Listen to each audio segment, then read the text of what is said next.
Assalamualaikum warahmatullahi wabarakatuh. Perkenalkan, nama saya Naysila Zahra Ramadhani. Saya dari Prodi Teknologi Informasi 3B. Saya akan menjelaskan tentang simulasi sistem. Mata kuliah Teknik Riset Operasi, dosen pengampu Ibu Rohani SPD MPD. Simulasi sistem adalah keseluruhan yang dinamis dan kompleks berinteraksi sebagai suatu unit fungsional yang terstruktur. Sistem seringkali tersusun atas entitas yang mencari keseimbangan, tetapi dapat memperlihatkan perilaku berisolasi, kaotik, dan eksponensial. Manfaat simulasi merupakan satu-satunya cara yang dapat digunakan untuk mengatasi masalah jika sistem nyata sulit diamati secara langsung. Model-model simulasi. Model fisik. Contoh model fisik. Contoh model fisik statik adalah model bangunan yang dirancang oleh para arsitektur maupun teknik sipil. Model tersebut dapat berupa gambar maupun maket bangunan. Contoh model fisik dinamik adalah model pesawat berukuran kecil yang sedang dalam pengujian di ruang pengujian angin. Ruang pengujian tersebut berupa mencontoh kondisi udara, kecepatan, dan lain sebagainya, dengan berbagai kondisi ukuran untuk menguji model pesawat yang akan dibangun. Contoh lain model fisik dinamik adalah model bangunan anti-erosi yang akan dibangun di pantai atau model bangunan anti gempa. Model matematik merupakan imitasi sistem nyata dalam bentuk simbol-simbol matematik. Model matematik tidak dapat mempertimbangkan waktu dalam pengolahan datanya sehingga sistem tidak berubah oleh waktu. Sedangkan model komputer merupakan perkembangan lanjut dalam permodelan karena seluruh model matematik baik statik maupun dinamik dapat dimodelkan secara lebih baik melalui komputer.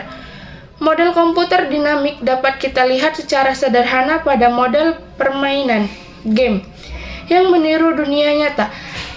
Klasifikasi model menurut Banks 2001 berbeda dengan Singh 2009. Banks et al.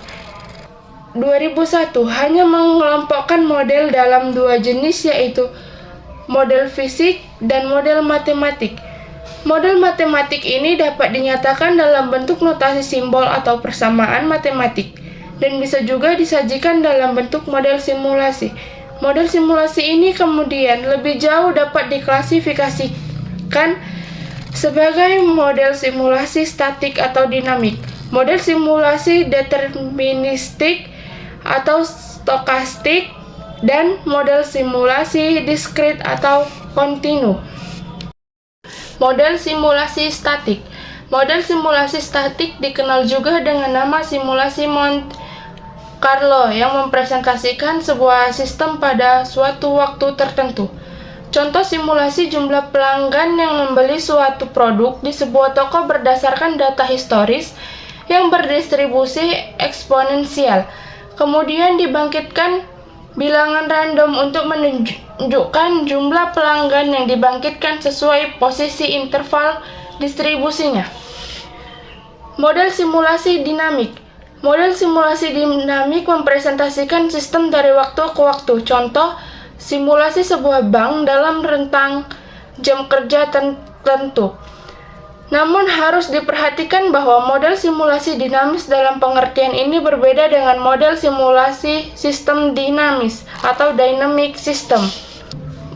Model simulasi deterministik dan stokastik.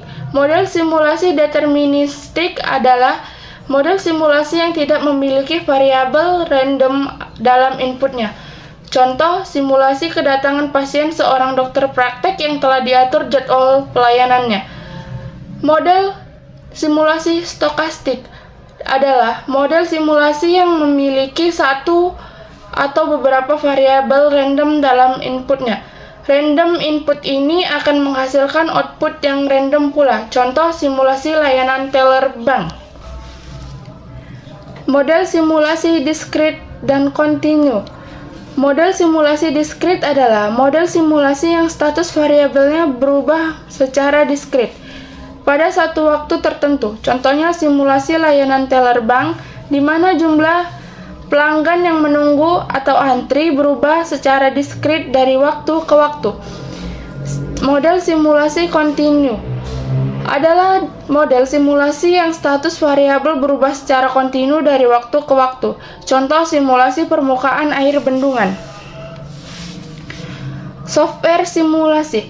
Proses simulasi secara spesifik baik untuk aktivitas permesinan antara antrian dan lainnya dapat dilakukan dengan bantuan ProModel, Stella, iThink, Arena, Dynamo, Vensim atau Ventana Simulation, PowerSim, Simulacom, Ausim, GPSS, Siemens, SimScript, dan lain-lain.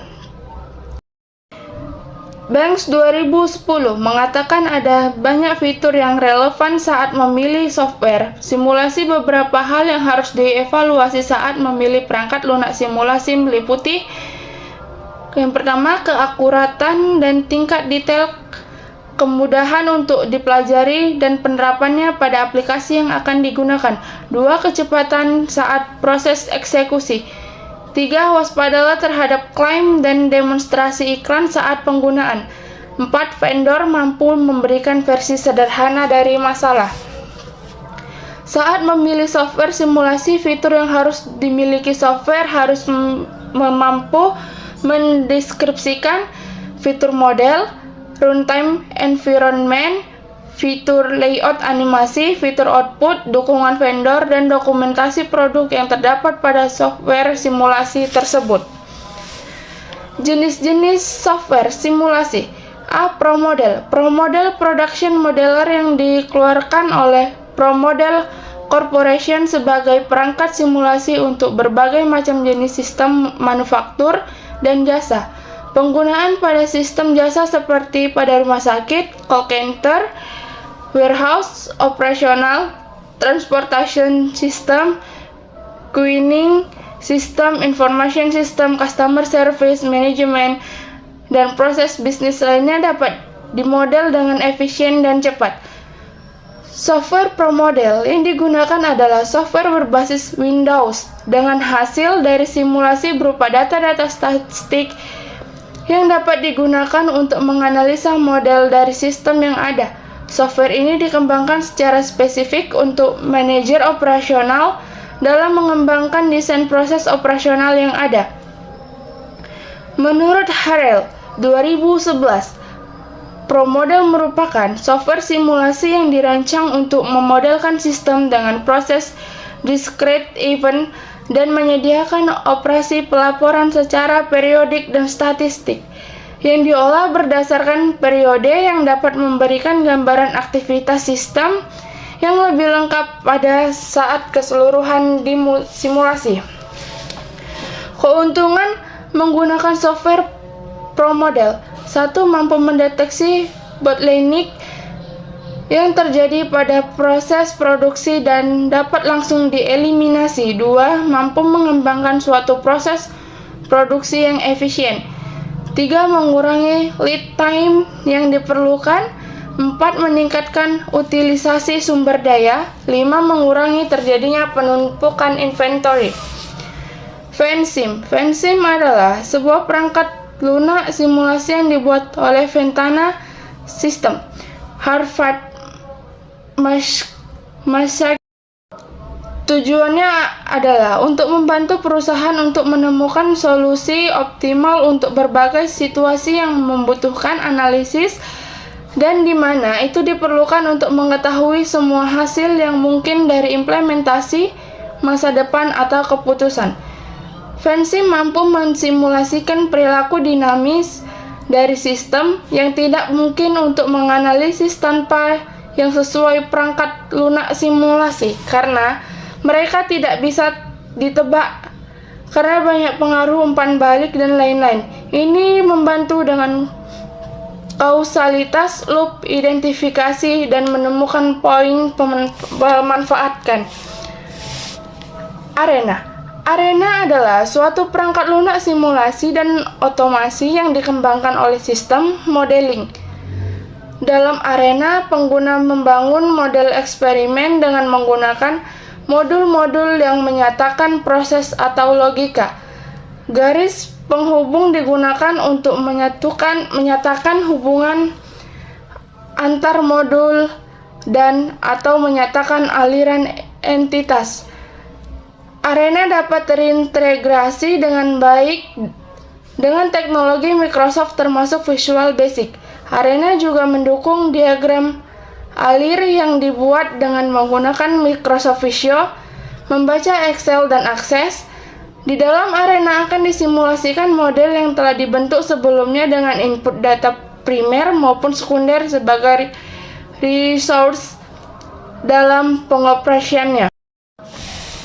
Keuntungan menggunakan software Arena adalah: 1. Menganalisa keseluruhan item yang diinput dari level awal sampai level akhir. 2. Dapat digunakan untuk menganalisis bisnis seperti industri global, perbankan, asuransi keuangan, dan lain-lain. 3. Penggambaran aliran proses nyata untuk mempermudah proses rekonstruksi proses yang lama dengan perencanaan yang baru. Sekian presentasi dari saya, kurang dan lebih saya mohon maaf. Wabillahi taufiq wal hidayah. Assalamualaikum warahmatullahi wabarakatuh.